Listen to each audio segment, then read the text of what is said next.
Motion carries. And is there anybody who would like to carry this to the full committee? Senator Manning will carry to full. Close the work session. Thank you, CJC. Thank you. Next up, I will open a work session on a report from the Department of Corrections on the Oregon State Penitentiary and Geriatric Housing. Mr. Robbins. Thank you, Mr. Co-Chair. In House Bill 5004, the Department of Corrections budget bill in the 2025 session, the legislature approved $3 million to study the replacement of the Oregon State Penitentiary and to incorporate planning for the increased needs for the geriatric population in Oregon's prisons. A budget note in the same bill asked the agency to return 3 times to provide updates on their progress, once during this session, once in September later this year, and once in the 2027 session. And the agency is here to provide more detail. Great, thank you. Welcome Director Reese and Assistant Director Bovenkamp.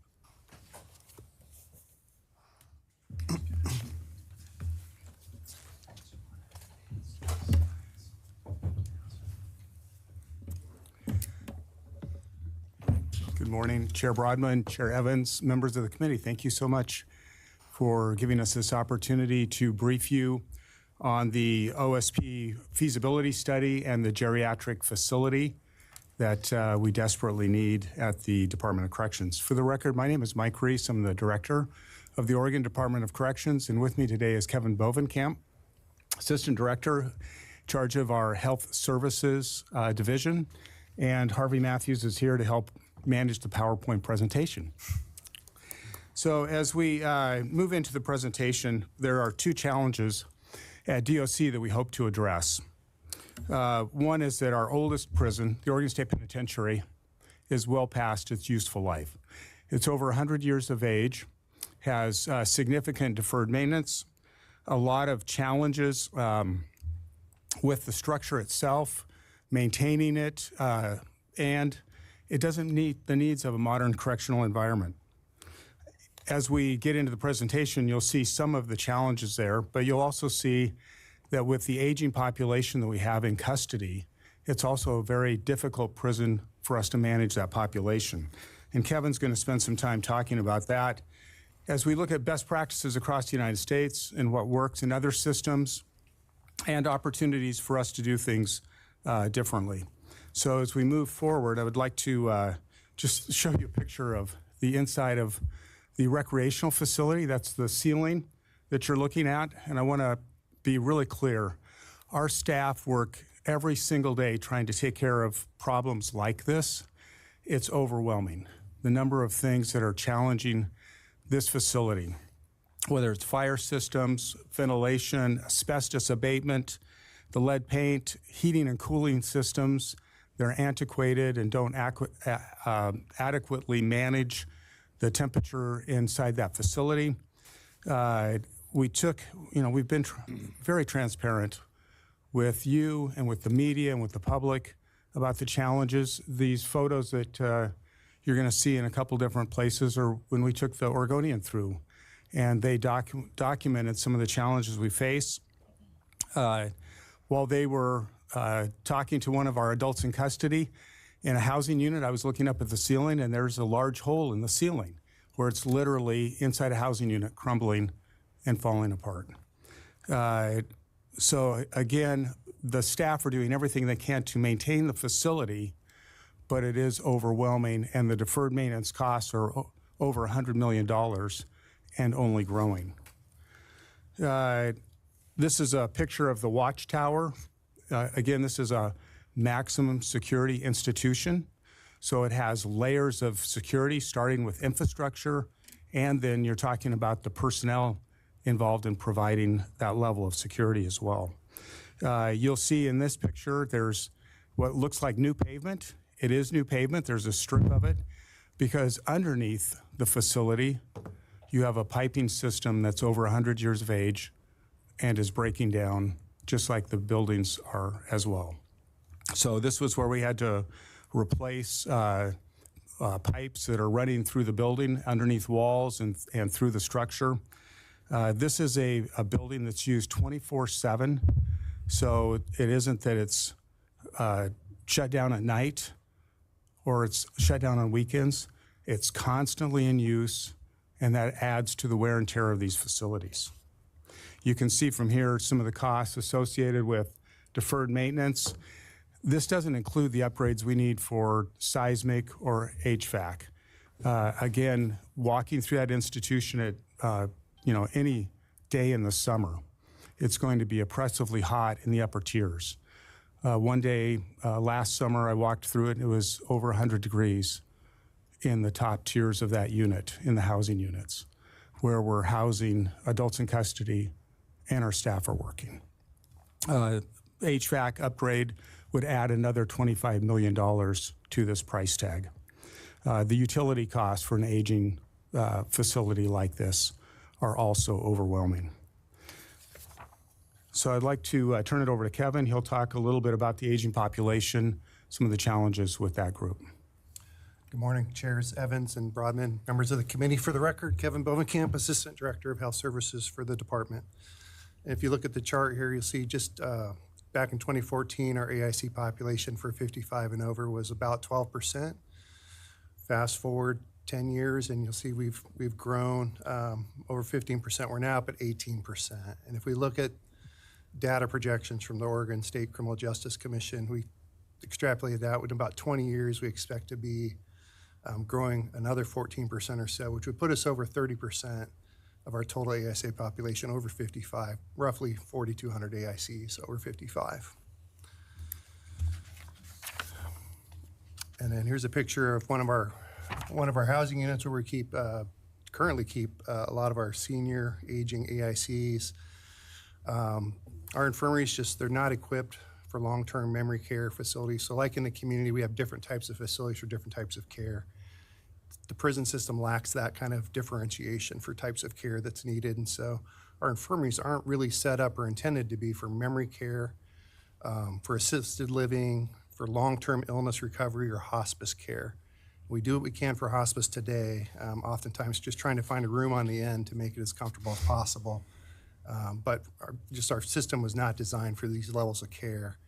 And our beds are really tight. I think just looking last week at some beds in Eastern Washington, I think we had maybe 2 open infirmary beds. And on the west side of the state, I think it was closer to 5, including Coffee Creek. So not a lot of capacity sitting there for us. And we have a number of people in the hospital on any given day who may be returning to us post-surgery or post some other illness. So we need to have those beds open. So it's a little bit of a design issue and a capacity issue. So I want to show this slide to you to highlight the difficulty with some of the opportunities for divert this population or potentially release them in some fashion to less expensive care facilities in the community. So as you look at the geriatric population that we have in custody, you can see the charges that they're in custody for. With mandatory minimum sentencing laws, some of these people are spending the rest of their lives in custody. It doesn't mean that there aren't opportunities to do something different, but it would take legislative action or some other change in the law to allow us to house these people in a different custodial environment. Representative. Thank you, Co-Chair. So on page 5, this graph or chart showed up on there, but I'm really curious because it indicates in that second paragraph that the average sentence is 18 and a half years and their projected release age is 73, which would mean that that the average at the time of sentencing is 54 and a half years. So I'm curious about what the national average is and how Oregon compares to that. But more importantly, are these, that 18 and a half year sentence seems really, really low for violent crimes. So I'm really curious about the percentage of those, if you have the data, the percentage of those that fall into this age group and that sentencing metric. How many, or what's the percentage of those that are repeat offenders? In other words, if they come into the system before that and then come back into the system at that age. So I don't know if you have that data, but I'd be really curious about Because that, you're talking about Measure 11 crimes for the most part, and 18.5-year sentence seems really low to me. But anyway, I'm just curious about that. Chair Broadman and Representative Lewis will be able to get that data and how we compare to other states. Two thoughts on that. Many of the older adults in custody that come into the system are coming in on sex offenses. And so that's one of the reasons why there's an aging population coming into custody later in life. And then as you can see from the chart, many of the folks in custody are there on homicide charges. So, we're talking about average sentence length. Some of these folks are sentenced to a life in custody. So it's a little bit, while we're talking about averages, it's apples and oranges sometimes with this population, but we can pull that information out for you and also show how it compares to other states as well. There are states that don't have mandatory minimum sentencing laws, and they do things differently with their geriatric population. You mentioned that many of these folks are going to be 73 when they release. They present about 15 years older than their chronological age. So 73 looks more like maybe late 80s, early 90s in a criminal justice system. So that's why some of these healthcare costs are so expensive. This population is very expensive in our system. They currently are a little over 10% of our system, about 15%, as Kevin said, but they take up about 57% of our total healthcare costs. Senator Manning. I think, Sorry, follow up. Thank you, Co-Chair. Yeah, given the fact that most of them are homicides, that's even more of a question in my mind about why the average sentence would be 18 and a half years. So anyway, if I can get that data, Yes, sir. I'd appreciate it. Thank you. Thank you. Senator Manning. thank you, Mr. Co-Chair. A comparison with, I know that this is a very bad situation. It's been bad for a number of years since I've been in the legislature. Deferred maintenance is always key when we're talking about reducing to make a 10% differential or cut and stuff that's asked everybody in him. And deferred maintenance is the one that always on the chopping block, is always there. And looking at the condition of the penitentiary itself, you had mentioned some other states do things a little different. I've been inside and I toured, and I see it's set up like, almost like on a battlefield, that you just have to pitch a tent and you put your wounded and sick into one area, and it looks really bad, because you don't have the people there that can take care of them. So when you look at other states that have similar issues, but are in a much better position, what are some of your takeaways from that? Senator Broadman and Representative Manning, we're going to get into a little bit of that later in the presentation. We have done some preliminary looks at other systems. We've had Assistant Director Tom Martin look at new prison construction in a couple states, as well as alternatives to traditional incarceration. So we'll talk a little bit about that later in the presentation, if that's all right. Okay, well, as a former penitentiary corrections officer myself, I know a little bit about this, and I think that where I worked at the time was at the Missouri State Penitentiary. I'm hearing that Missouri tore that down. It was antiquated. You go and you step in there, and it's like it's a throwback to the 20s or something like that, the feel of the place. This pretty much seemed like the same. I'm interested, well, let me hear the rest of the presentation, because this is very disturbing, when you start looking at the humane treatment of people under these conditions and stuff, I think this is a problem. Rep. Helfrich, did you have a question? Yeah, thank you, Chair Bodman. Director Reese, just so you can clarify, so we know what the prison population is, you mentioned, I want to make sure that on TV land and when it's on the record, we are talking about, and what you said were sex offenders and murderers, and those things, those are some of the most violent type of criminal behaviors or the most horrific things another human being can do to another. And so making sure that the facilities are updated and correctly appropriate so we avoid lawsuits and we avoid these other things that are there. I think it's really important that we understand that maintenance is very incredible. Deferring it all the time doesn't get us anywhere. It just costs more. So fully supportive of making sure we have the proper facilities that we get there, because we can't have these prisoners in or out of custody with the potential of committing more crimes again. Rep. Judson. Thank you, Chair, and thank you all for the presentation. And thank you as well for being so available to me in the interim. We've had really good conversations, and I appreciate how generous with your time you've been. I also just want to highlight that third bullet point about the inability to leverage Medicare and Medicaid. I know that's something we've talked about. I know you cited a really incredible statistic just a moment ago about what a small percentage of our prison population is eating up such a large percentage of our budget, and that's all state taxpayer money. One question that I have would be on the higher end for the higher needs folks, kind of what's that maximum amount per day or per month or whatever the right time scale is that we are paying for medical care?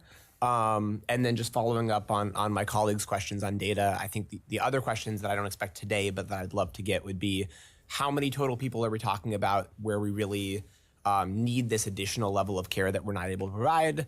And, how long are their sentences? What are their ages? And what, not anything personally identifiable, but what type of illness? Are we talking memory? Are we talking physical? Or, what type of illness they're dealing with? So at some point, I would love that type of data. Chair Broadman, Representative Choatson will be able to get that information to you. It is a little difficult. We tried to extrapolate some of those costs already, and it's very difficult in our current data system to do that. But we'll work around, try and work around to get to the answers to those questions. I do think there are opportunities here that we can, through the feasibility study and other studies that may transpire, that we can look at subsets of this population that, as you pointed out, the costs of this group are escalating and they're overwhelming our system and taxpayer funds. So 57% of our health care costs are going to about 15% of the population. So even if we only are dealing with 10 or 15 or 20 people within that very expensive system that can be housed in something different, then it has a measurable impact on our healthcare costs. It may not impact the prison size or the scope of our housing, but it does impact our healthcare budget in a pretty profound way.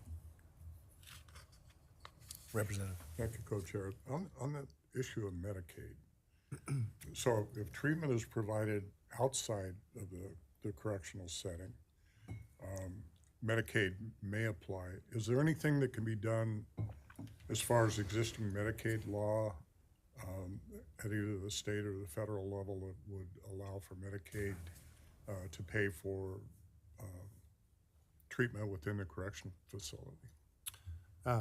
Chair Broadman, Rep. Lewis, treatment inside a facility is generally prohibited by Center for Medicaid and Medicare rules. The 1115 waiver that some of the states are pursuing now does give some opportunity, and I have it coming up on a later slide, but I'll just tell you about it now. An example of that is just up north in Washington. They've, with the 1115 waiver, through the healthcare authority up there, they've created a program where managed care organizations in the community can essentially reach into the prison 90 days prior to the expected release date and start some of their care. They can do the transition planning, set up appointments, do the intake and some of those things. So those aren't the highest cost sort of things for us, but it does allow them to sort of get a head start and allows for the AIC transitioning, especially these complex cases, to have a better chance of sort of a stable transition as opposed to getting out there and then having to try to set everything up with everything else they're trying to do. So there's some possibilities with the 1115 waiver, but I don't think the federal government has allowed us typically to bill for services in the prison. If somebody is admitted to a hospital in the community for more than 24 hours actually admitted, we can generally bill Medicaid for that. Follow up? Yes. Thank you, Co-Chair. So I'm wondering if there is data available on the percentage that are treated within the facility versus those that are treated outside the facility. Try to get a handle on how much of it is actually covered by Medicaid and how much isn't. So if that data is not in the report, that would be helpful. Yes, sir. Thank you. Rep. Judson? Thank you so much, Chair. Following up on the same kind of topic here, my understanding, I just want to make sure I'm getting it right. There are secure residential treatment facilities that have Medicaid or Medicare. Some do and some don't, but you can have a locked facility, not under DOC, but you can have it locked and there can be safeguards in place that are covered by Medicare and Medicaid. I know we're getting to other state solutions later, but is that right at kind of a broad level? Chair Brodman, Representative Judson, at a broad level, there are some states who have been successful in getting secured or at least delayed egress facilities for memory care, some of the assisted nursing. Coming up in a presentation, I'll mention Connecticut is one of the first that was actually able to make that happen with a nursing facility and a bit of a memory care situation. They were able to get through the CMS process, and I think that's one of the things that directors mentioning here as an alternative example to other states, and we'll get into a little bit more of that, but it's a good example of a successful project that's been working for a few years. Thank you. Thank you. Great. Anybody else? Great. Me? Oh, I'm sorry. Go ahead. I thought you were pointing. Oh, I apologize. Thank you for the conversation. I just want to flag, colleagues, and you probably hear from your county sheriffs, that the cost of healthcare in our local county jails is a huge, huge issue. Somebody's on OHP, as soon as they're incarcerated, they're come off OHP. So we need to figure that out as well as we're having these conversations moving forward, because they can't afford to deal with their AIC healthcare costs any more either. Thank you. Please continue, Director. So as we move forward, I want to be really clear that we are at the beginning stages of a discernment process about what a new facility would look like and the needs that need to be met. You've been clear to us that you want to consider all options, a range of different opportunities for us. We believe that is the right course of action, that we will come back to you at the conclusion of the feasibility study with a report that outlines what the different options are, some of the off-ramps to traditional custodial care, as well as the needs of our system moving into, not just today, but moving into the future. As you saw in the geriatric report, this population is growing in custody. It's not unique to Oregon, but we are at the forefront of what's changing in our criminal justice system. This is a timeline just in general for the feasibility study. We're at step one. The planning assessment, the RFP process has been completed. We're about to enter into a contract with a vendor. That next step will be the future needs analysis. So this conversation, the timing for it is perfect. As we come back and report during the process with you, we'll be able to fill in some of the blanks and answer some of the questions about what's next. At the end of this, as you can see, then we'll come back to you with a report and we'll decide how to move forward that best fits the needs of Oregon and as fiscally responsible to the budget constraints we have and meets the needs of our criminal justice system. So, I just want to highlight, we're thinking creatively. We're looking at a lot of different options. Kevin and his team, Tom Martin in Administrative Services, are looking at other systems, including outside of the traditional custodial environment.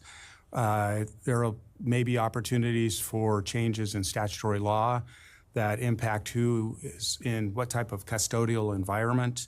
We are exploring and will explore every alternative to be fiscally smart and responsive to the needs of our system and the adults in custody to make sure we're providing the care they need. I'm going to turn it back over to Kevin. He's going to answer some of the questions that you've had about other opportunities, as well as what other states are doing with this population. Yeah, so in addition to kind of front-end diversion or deflection in the system, some of these are essentially three primary ways systems are dealing with kind of the back end of it. And we've grouped them for you here. One of them is medical release, and this would oftentimes is referred to sort of as medical parole in a general term. Different states have different systems and kind of rules around it. There's some commonalities in those. Typically, somebody is determined to be either terminally ill or have a pretty significant condition that mitigates their risk in the community. Many of them are placed in nursing homes or adult family homes. They may have an element where community corrections is following them. They may have a GPS ankle bracelet. They might be in a secure transition facility or less secure. So they might be at home with their family if they're able to provide that care and it's the right location. So there's a lot of different options there. So Colorado has that. Some of these states, they go through the parole board to get that okay.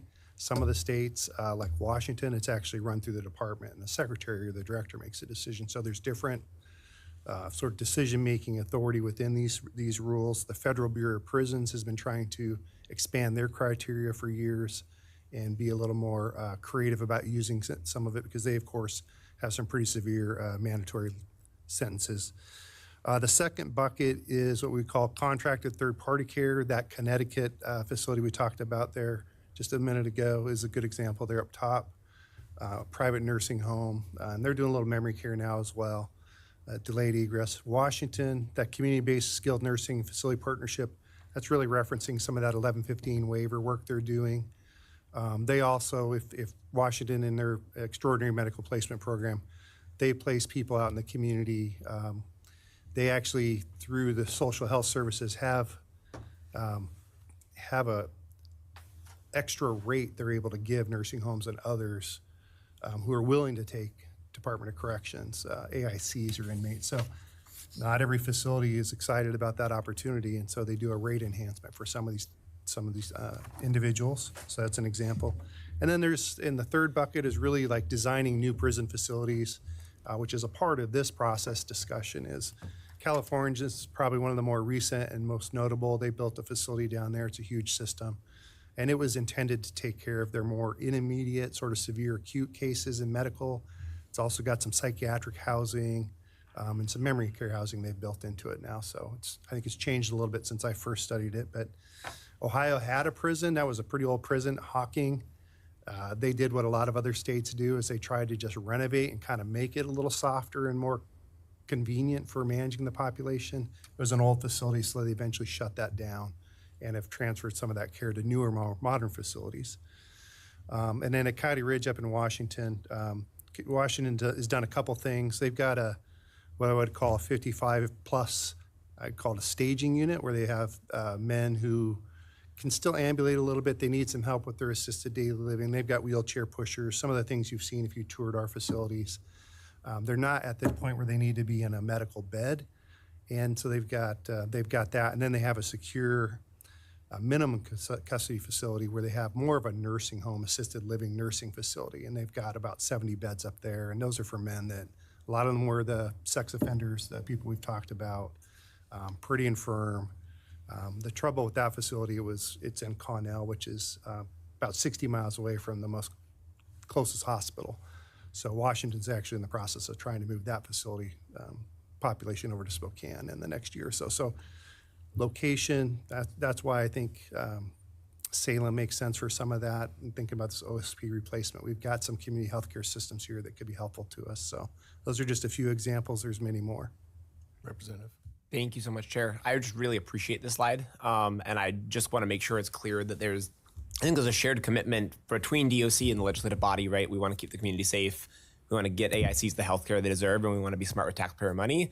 And so I hope the message is coming across that I don't see the project as statutes are all locked in place. What do you all do? It's not a problem that you all created. It's a problem that has been collectively growing and growing across other states. And so if there's a way that we can partner together to fix whatever statutes we need to find the best way to meet those three goals, I hope that it's coming through, that there's a real partnership and an appetite for that. Yeah, Agreed. And I have a question. It may be going back to some of Representative Lewis's questions about data. When we talk about the growth of this particular population, is it possible to make sort of general statements about the main cause of growth? Is it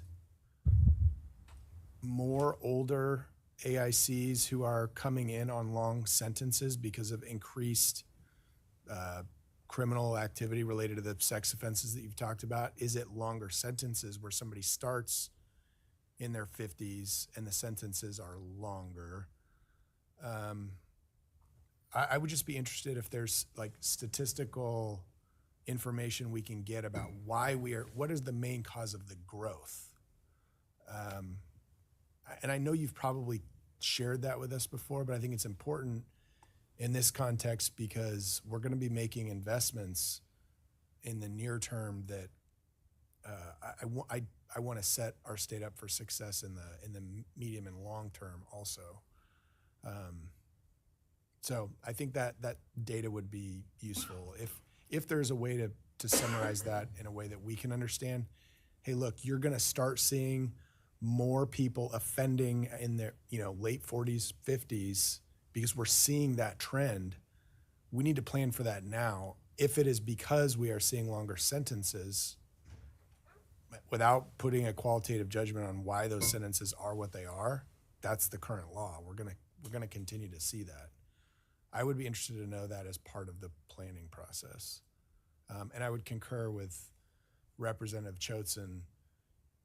I think the department has done a great job of presenting us and continuing to present us with options that balance public safety, number one, our obligation to provide health care to people who we choose to incarcerate, and doing it in a way that is as fiscally smart as possible.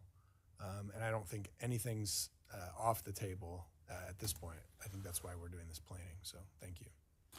Well, Senator Broadman, we'll dig into the data, but as a public safety professional for 36 years, when I started my career, it was pre-Measure 11 mandatory sentencing, and many people that committed violent crimes like homicide or degrees of manslaughter would serve short prison sentence at that time in the 1970s, 1980s. With mandatory minimum sentencing laws, you've seen that population from the 1990s grow inside our institutions, and many of them are serving life sentences. When you look at the violence that's happening in Multnomah County, for example, they had a record homicide year in 2022 or 2021, over 100 homicides in that year. The offenders responsible for that are coming to DOC at some point, and they will be serving long, long sentences in our system. So I think mandatory minimum sentences in no small measure have played a role in that. Not that we're incarcerating an older population necessarily, we're incarcerating people who are spending longer in our system, but we'll look into the data and come back to you with that. That's helpful. So, I mean, and we'll wait for the data, but in large part it is growth within the system rather than growth sort of in the inflow of older people. That would be just, from my lens as a public safety professional, that would be my experience. Great. Senator. Thank you, Mr. Co-Chair. Just a question. We hear about people getting life sentences, and I'm dialing back to my time, was a long time ago when I was a corrections officer. I think a life sentence was calculated on a 9-month year.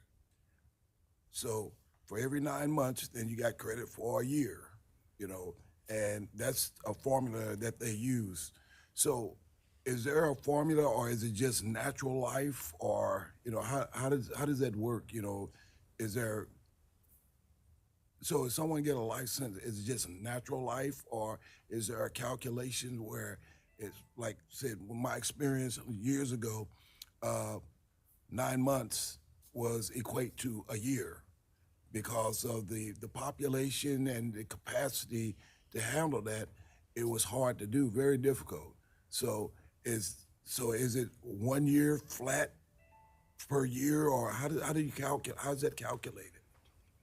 Chair Broadman, Senator Manning, I think with mandatory minimum sentences, you see more transparency in the sentence. If it's a life sentence, that's the expectation. Some of those people have possibility of parole after serving a length of incarceration, but 25 years. With mandatory minimums, you do have transparency in the sentence, and you can see if it's a minimum sentence of 5 years, that person is not earning good time. They don't have opportunities for other programs that may reduce incarceration. With other offenders, there are alternative incarceration programs, like drug treatment programs that allow people to leave custody upon successful completion of that. But with mandatory minimums, those are the true sentences. Straight time. Thank you. So our last slide is the slide that I feared the most. It's the back of the napkin fiscal. So we're way early in this process to show numbers, but we did have some questions about this and what other states are seeing and what are the opportunities here. And so this is just a very preliminary conversation about what may come before us. As I said, we're very early in this, and we need stakeholder input. We need to figure out what it is we're building, what types of opportunities there may be for diversion or deflection, as well as partnership with existing public health agencies. So, this is the back of the napkin kind of analysis based on some preliminary work we've done.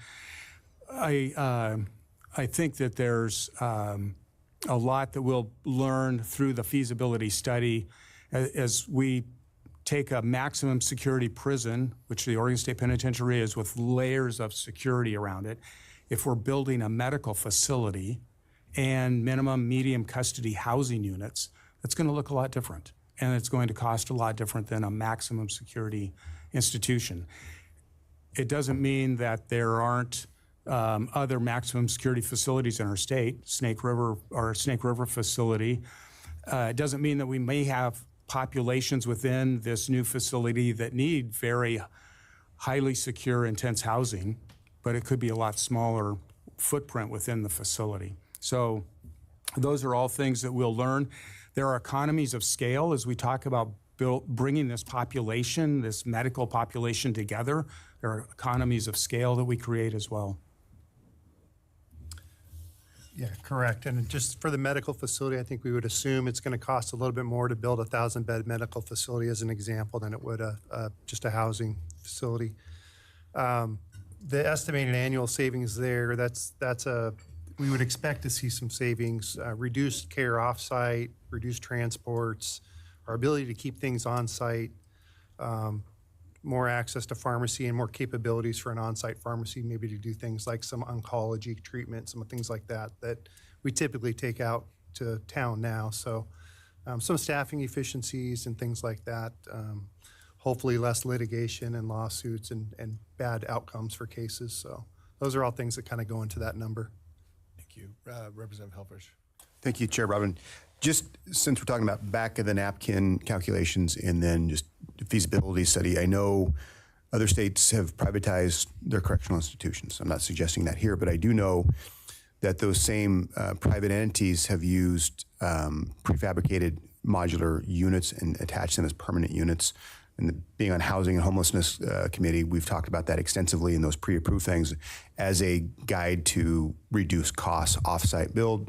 The laborers come in and build a facility there. I'd encourage you to look at that as an opportunity too. Instead of a ground up, we have to have our special special Oregon way of doing things. Slip up there, Chief. That said, I'd be curious about that because I think there's definitely cost-saving measures we can do within the building process to help bring that down and those costs. Chair Broadman, Representative Helfrich, you're correct, and we've already toured a facility. Assistant Director Tom Martin was at the opening of a new facility in the Midwest that used that type of construction, it is less expensive, and it is quite a bit faster to construct the modular housing units. Representative Chosen. Thank you, Chair. Two questions. One, that 27 million, projected annual savings, that's just the savings from things like offsite care and litigation. So that's assuming that we're still getting no Medicaid, Medicare dollars. It's still a DOC facility with no federal money coming in. And that's just the savings of doing it internally in a building that's more designed for it as opposed to how we're doing it now. Is that right? Chair Broadman, Representative Chosen, that is correct. Okay. And then my other question, I know it's hard to predict, but what's not on here is kind of a timeline. And so if the legislature and the executive branch and all that go this route with those 1,000 beds, and maybe it's different for the two, I'm not sure, what's a best guess estimate of when a actual human being would be able to fill those beds when that would start being used? That's Chair Broadman, Representative Chosen, that's a very difficult question. We anticipate 2033 would be probably, if best case scenario, if things were to happen sequentially around funding and construction, selecting a vendor based on other states that have gone through this type of process. So it's a really appropriate time for us to have this conversation given the challenges at OSP and this aging, growing population. Thank you. Thank you. Anything else? Is that your last slide? Well, I just, no, and I don't have anything else on the presentation other than, this reminds me a lot of our family situation. My wife and I had a 1998 Dodge Caravan. We loved that vehicle. We drove it for 13 years and 200,000 miles. We replaced transmission in it and a lot of parts. And at a certain point in time, my wife, she was the soccer mom, taking the kids to practice and games and going to work. And, it came to a point in time where she'd go around a corner and that van, the engine would often stop working as she was going around a corner. And she'd quickly throw it into neutral and start the car back up. And for the safety of our family, we decided it was time to put that 1998 Dodge Caravan to rest. We got a lot of value out of it. I think the Oregon State Penitentiary is a lot like that Dodge Caravan for the state of Oregon and DOC. We've gotten our value out of OSP. It's been an institution that's 100 years of age, and it's time to replace it. And I really appreciate the difficult decisions that you have to make around financing and what is the right path for Oregon in this process.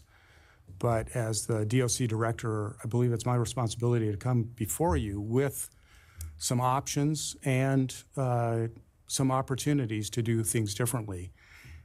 The Oregon State Penitentiary is located in the city of Salem on 197 acres of prime real estate. If we were to move that somewhere else, like out by DPSST where we own property, and repurpose that 197 acres, I can think it would remake and give an opportunity to remake a large area in Salem, one of our largest cities for housing and mixed-use development, putting property back on the tax rolls that could actually provide a benefit in terms of jobs and income, state income.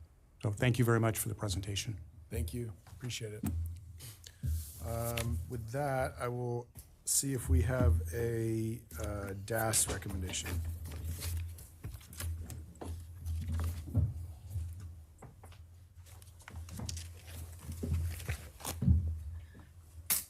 Morning. Apologies for the musical chairs. Co-Chair Broadman, members of the committee, Allison Daniel with the DAS Chief Financial Office, and we recommend acknowledging receipt of the report. Thank you. LFO, do you have a recommendation? Thank you, Mr. Co-Chair. The Legislative Fiscal Office recommends acknowledging receipt of the report. Great. Co-Chair, I move the request to the full committee with the LFO recommendation. Any discussion? Any objections to the motion? Not seeing any objections. The motion carries. Senator Manning, would you be willing to carry this to full? Yes. Thank you. Thank you. Close the work session. And